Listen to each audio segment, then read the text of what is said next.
This movie's got me feeling strange.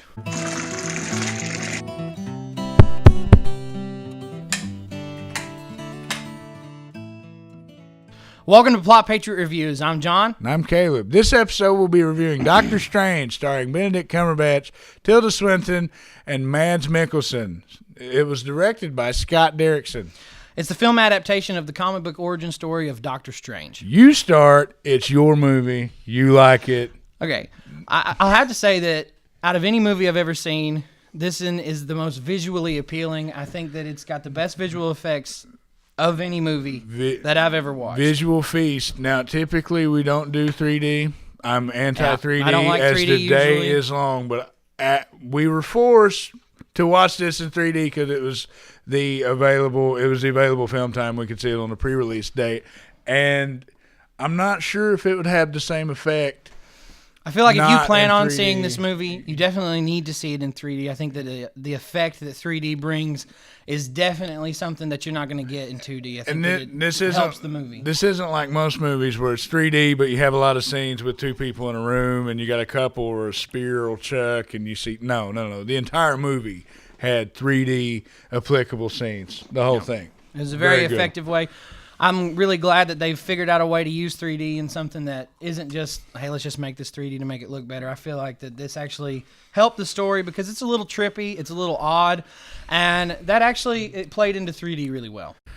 I had a few negatives, but most of them are plot related, so I can't really reveal them. But one, I'll just speak really generally here. Chiwetel Ejiofor, his character, Mordo, I felt like had a weird story arc, but if you've read the comics, you know, he's explained a little bit to me about him. But if you've read the comics, there's supposed to be more that they reveal about that character, and I feel like they're not done with him. I think that there's going to be a lot.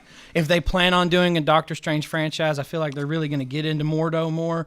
And I'm not a big comic fan of Doctor Strange. I've really not read any, but from what the movie gave, it seemed like they were going to go into him a whole lot more. So I'm not going to judge him yet. You can judge him. Marvel film, very family friendly. The hand gestures did feel a little Power Ranger-esque. Yeah. But I liked it. I'm glad he didn't have a wand. Another, right? Wand.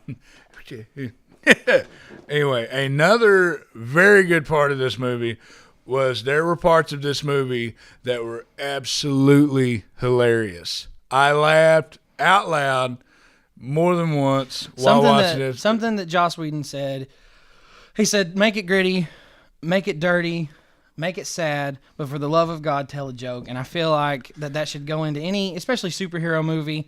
There's always humor in the comics, and I really think that they executed that very successfully in this film. It was sharp, witty, acerbic humor. It didn't seem forced or cheesy. The humor was there. It happened naturally, and it was fun to watch. It really was, and it was cool because you'd be in a real tight action scene, and then the music stops, and it's hilarious. You just have to watch it. Yeah. I'd like to say that Benedict Cumberbatch absolutely outdid himself. I know that a couple years ago that there was a lot of scheduling issues with him, and they almost recast the character of Doctor Strange to somebody else. But I'm really glad that they held out for him because he really did carry the character. I couldn't see anybody else doing it, and I'm really glad that it was Benedict Cumberbatch. He really played the dynamic of the character well too, because the character starts off with one personality and he changes through the course of the movie, and it's really he done it well. And Benedict Cumberbatch, I mean, who would expect less? You know? Right.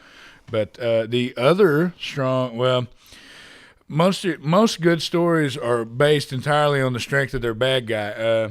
Suicide Squad comes to mind with bad guys where, you know, it kind of ruins it. Weak villains will ruin a movie. But Mads Mikkelsen delivered every second of this movie. It was excellent. That from the cosmetics to the storyline to the way he sold the character, it was excellent. Excellent. My only problem with the film was that it did seem almost like a cookie-cutter superhero film.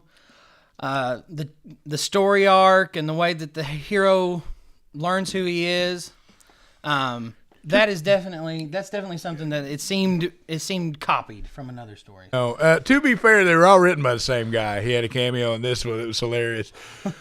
Stanley. Yeah, Stanley. You can say Stanley. Stanley. That's not a spoiler? No, Stanley's in every. Are you sure that's not a spoiler?